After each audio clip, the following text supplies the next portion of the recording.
I grew these from seeds. If you're going to grow from seeds, then you want to scarify the seeds a little bit, which means just to gently rub them on a little bit of sandpaper, and it kind of opens up that outer membrane on the seed to help increase germination. They do well with starting the seeds in the cold early spring, so that is one way you can grow them. You can also grow them by root, like taking little root cuttings or cuttings of the plant to grow them that way too.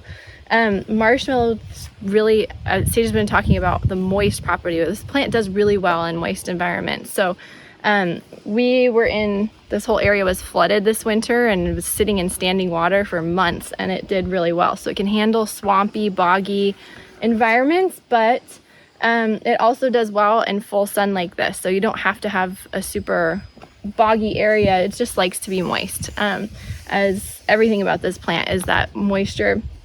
And if you've ever, this plant is in the mallow family, so it has flowers look like little tiny hollyhocks. It's beautiful soft leaves. It's a really sensory plant in that way. It's really just lovely to touch and you can feel it. So the leaves can also be harvested when they're in flower, and the flowers too. You can just make a cold infusion and you'll get a nice like mucilaginous kind of tea like that. So you can use them fresh like that. I've never dried them, but you can also dry the leaves. But the root is the main part that we would harvest. And these plants are 3 years old, so you would want to give the plant about 2 to 3 years to develop a nice root before you harvested them. So you'd wait till the plant dies all the way back in the fall, and then you could dig up the root, or in early spring before the plant starts sprouting again.